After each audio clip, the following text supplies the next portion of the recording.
The holiday season continues to be busy as all hell for new PlayStation 4 game releases, and that is continuing tomorrow with some epic new releases. Some games I wouldn't say as big as last week's releases. Last week we had titles such as Borderlands 3, Greedfall, and some major releases. However, there are a bunch of titles that have my interest, and I wanted to bring them to the forefront to you guys. We have 6 games to go over in total, so without further ado, let's just get right into it. And kicking things off, I do want to say that this is probably the biggest game release of the weekend, definitely a game that I am incredibly captivated by, and that is AI The Somnium Files, coming from Spike Chunsoft, and it is very much a story-driven game. The game is set in a near-future Tokyo, where you play as Detective Kaname Date, and he's on the case of a mysterious serial killer. Date must investigate crime scenes as well as dreams on the hunt for clues from the mind of Kotaro Uchikoshi, who is the Zero Escape series director, and those games were fantastic, and it has character design by Yusuke Kozaki of No More Heroes and Fire Emblem. It's touted to be a thrilling neo-noir detective adventure, and it is about to unfold tomorrow. Now, this game is very much story-driven. It's gonna be light on the gameplay, however, the story based on the trailers has looked incredibly captivating. And again, coming from Uchikoshi, who did do Zero Escape, those games were fantastic, and in the case of AI The Somnium Files, the game does look to be at a higher budget than the previous titles. Visually, you can definitely see that shine through, and it seems like these story-driven Japanese games have become more and more accepted with the success of games like Zero Escape and Danganronpa, and Spike Chunsoft bringing a lot of these games out over here in the West. They've been doing relatively well. I'm not saying that they're the biggest games in the world, but AI The Somnium Files, I think, is one title that could end up surprising a lot of people. Giving you guys some background on the story, it's set one rainy night in November. A woman's body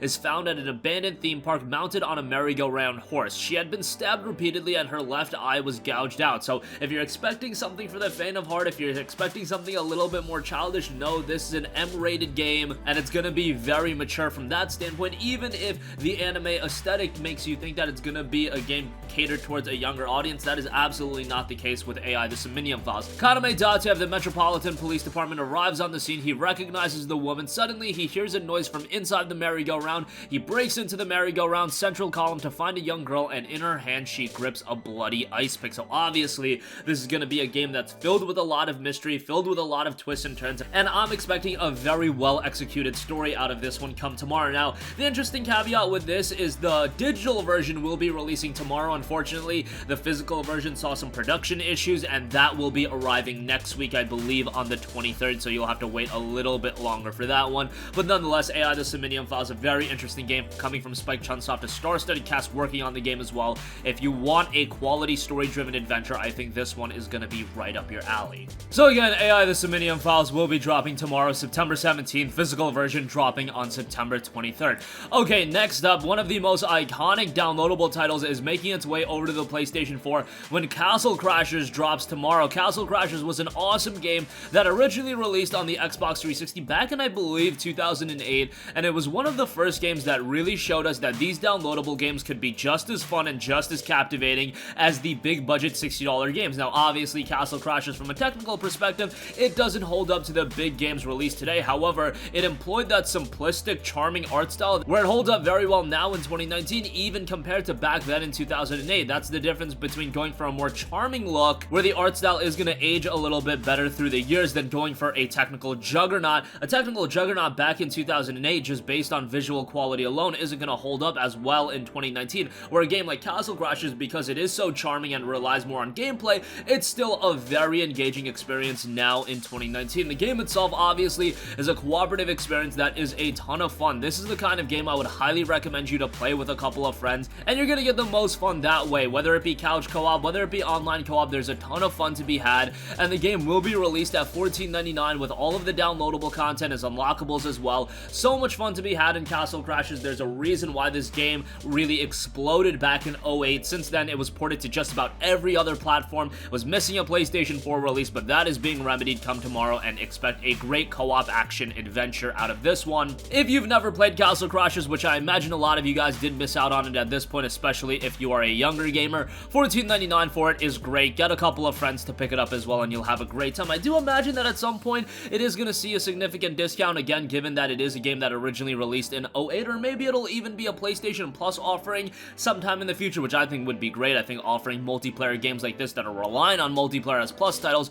always go hand hand in hand, but nonetheless, Castle Crashers, if you want it on PS4, it will be dropping tomorrow, $14.99, a great pickup with this one. Next up, we have a new game coming from THQ Nordic, not getting a lot of buzz, but the strategy title in Rebel Cops. Rebel Cops looks very interesting, and it has you lead a ragtag squad of cops in rebellion against their town's new criminal power and see how long you can hold out in an unforgiving turn-based spin-off game from This Is the Police. You'll be desperately short on supplies, and a single shot can cost a cop their life. It's got a very interesting and captivating art style, very unique in presentation, and again, it's a spin-off game from This Is the Police, and I generally enjoyed that title as well as This Is the Police too. You're fighting a guerrilla war, outman and outgun, use concealment and cover, approach the enemy quietly and take them down before they can raise the alarm. You have at your disposal an arsenal of non-lethal weapons and equipment, as well as special tactical perks which you can unlock as you upgrade your rebels. True, sometimes violence seems inevitable, but when the time comes, don't hesitate. Neither you nor the criminals have health bars. When someone is shot, they'll bleed out quickly, and getting a bullet in the head means instant death. This is a game where timing is very important, and you have to play very carefully, and you'll also have to explore, scavenge, and watch your back.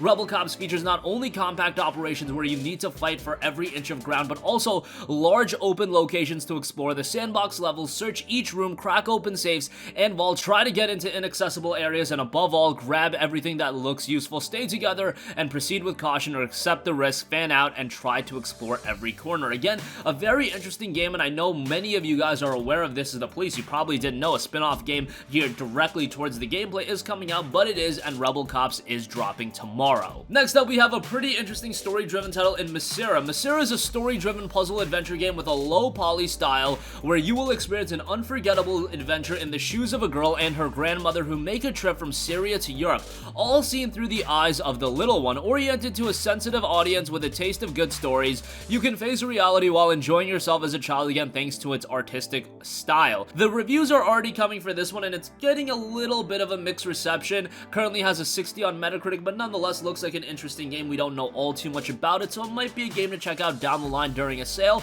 but if you do want a artistic story-driven game, this might be an interesting title to give a look to.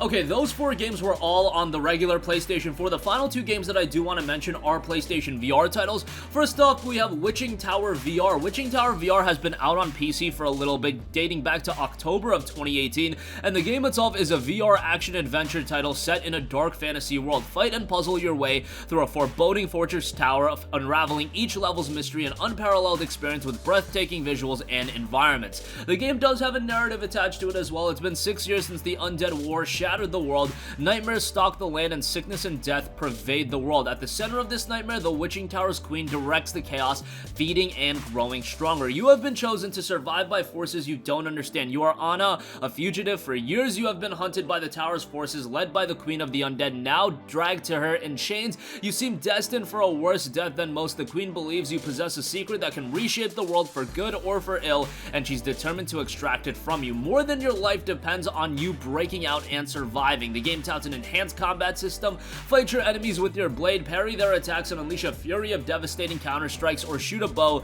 The choice is yours. The Witching Tower's first-person action is tailored for VR. Learn your enemy's weakness and deliver a crushing blow. So in this game, it seems really catered towards VR, and all of the gameplay elements have been designed with VR in mind. It is a VR exclusive game, so that's to be expected, but good to see. Exploration is a big element about the game, and explore the tower and learn about the evil it unleashed on the world if you can. The tower and its inhabitants won't make it easy. Skeletons, spirits, mutated creatures, and vicious traps stand in your way. Behind them, their queen awaits, who is the big bad of the game, and the game has a plethora of unique skills. Facing an undead soldier, seize its mind and it will work for you. Magically enhanced vision will give you a new perspective on the world. With finesse and ingenuity, a magical lasso will also allow you to destroy your enemies with the environment.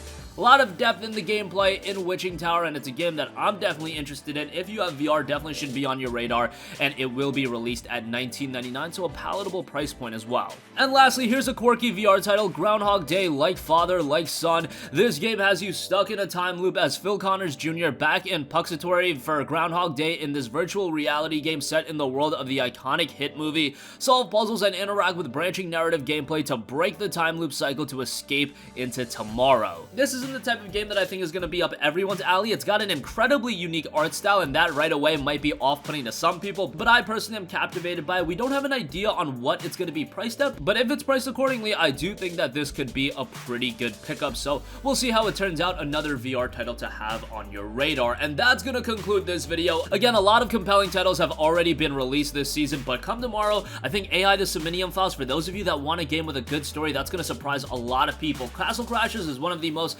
iconic downloadable titles of all time, and to finally get that on the PlayStation 4, I'm incredibly excited about that. Rebel Cops is going super under the radar, and I think that game could be really good. THQ Nordic have been firing on all cylinders and offering a lot of content and offering a lot of varied content as well, and Rebel Cops is really adding to their repertoire. Strategy game with a very interesting art style and captivating gameplay altogether. Massara is a brand new story-driven title, and for you VR guys out there, Witching Tower VR, in my opinion, looks fantastic. Was received very well on PC, by the way, so hopefully the PlayStation 4 version delivers as well. And Groundhog Day, like father, like son, a little interesting of a title, but nonetheless wanted to give that a mention as well. So that's going to conclude this video. Sound off with all of your thoughts in the comment section down below. Thank you for watching, and goodbye.